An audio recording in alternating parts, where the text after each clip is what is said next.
NotebookLM. It's an app that was created by Google, so I believe it runs off of their Gemini AI. So it's an app that's been designed specifically for note taking, but like in organizing your notes.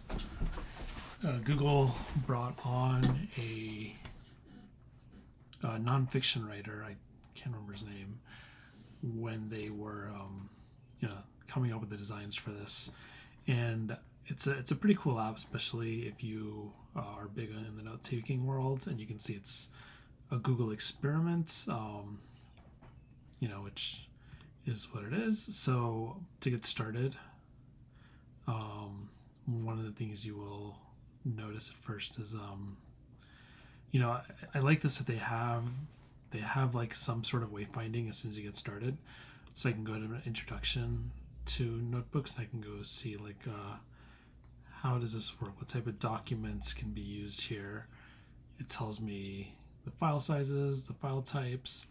It tells me in each file I can have up to 200,000 words.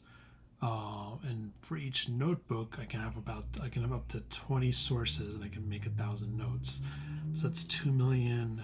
That's 4 million words of context space, which is I don't know of any other app that allows that much.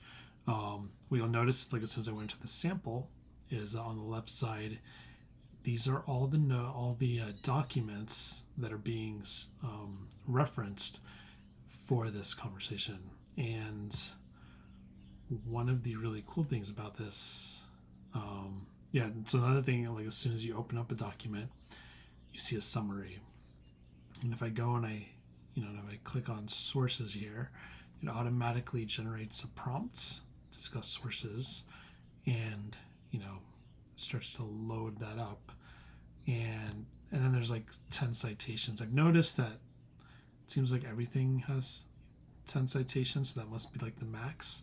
You can see like what document I'm getting it out of. You can see what the text actually is, and then it also like brings it up, highlights it in the area so I can see it in context. So that's a very powerful way for reviewing through your notes and like kind of getting the summary, getting the quick view, getting contextual view. I can thumbs up, thumbs down if I approve it. Let's say I don't approve it. So now I can give it additional ratings. So we can go back, and so this is one I was trying out. Like, let me, I have a newsletter, so I just decided, like, why don't I compile all my newsletters into one document, and let's see what happens when it reviews it. And I was able to pull out some interesting notes from it. Then I also decided to just go on open source, what is it, open Creative Commons books and stuff to see what was out there. And I just took like a few pages from a book called 10,000 Dream Interpretations, which is really interesting. So I just grabbed like maybe the first 5 or 6 pages, and you can kind of see how it's got these summaries that have come up for it. So dream interpretation, premonitions and dreams, soul's capabilities. It's premonitions and dreams, which is what I looked up previously. You can, so it's kind of interesting. People having moments in history, recorded moments where they predicted something to happen in real life, and it did. And this is interesting. Like the first time I did it, it kind of shows like, I guess somebody had predicted the sinking of the Titanic and the assassination of Abraham Lincoln and 9/11 attacks, and anyways, kind of goes down that world. And then the next time I asked, it's brought up a whole different set of examples. So in this case, a woman dreamed that her husband was going to be killed in a car accident. Child dreamed, man, these people are having very quite negative dreams.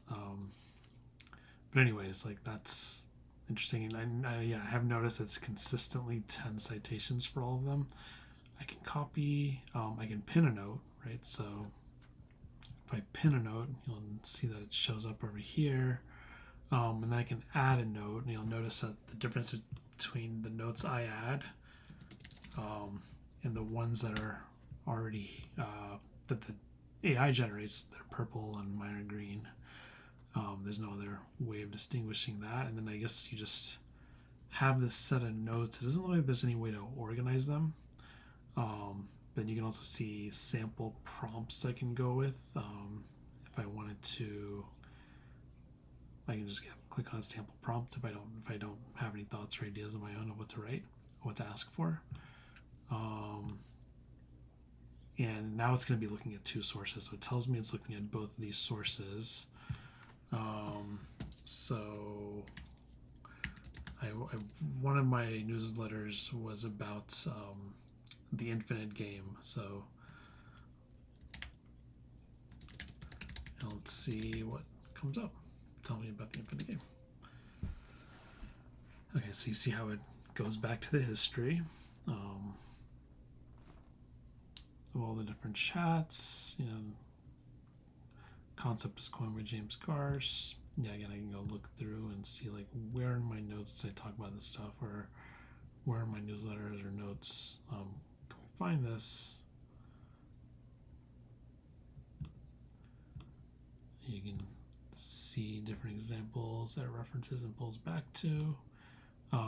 It would be nice if this was a little more dynamic. And technically, if something's not in my notes, it shouldn't pull up. But I can try that out. Let me see. There's something I know that. Okay. I don't think I have anything about. Tell me about.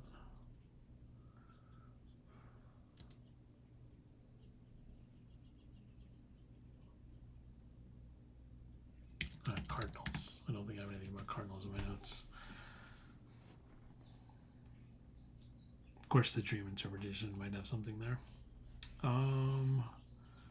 Cardinals are a type of bird. So again, like 10 citations, and there's definitely not 10 notes, 10 references to cardinals.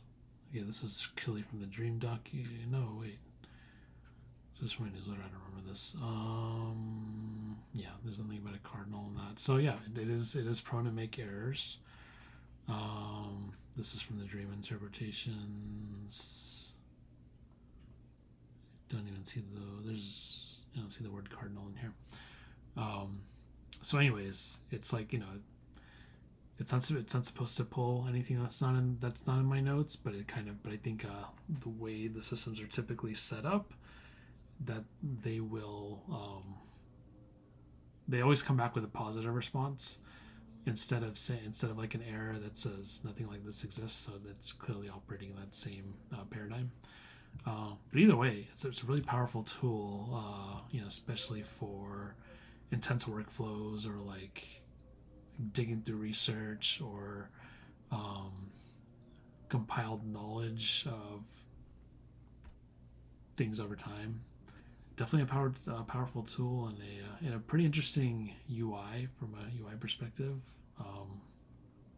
or mainly from a UX perspective. I feel like the UI it's lacking a little bit stylistically. Like, things are just not really brushed up, and I'm sure it was done, relatively, with a relatively bootstrapped way. Like I like that sources are referenced here. Like this is fine. Like it's interesting. Even like the contrast between that button and the background is kind of weird. Like the fact that these things go off the screen, but I do like that there's something there. I like the simplicity of it though. That really works. Like the ability to just, it's not trying to do anything more than it needs to.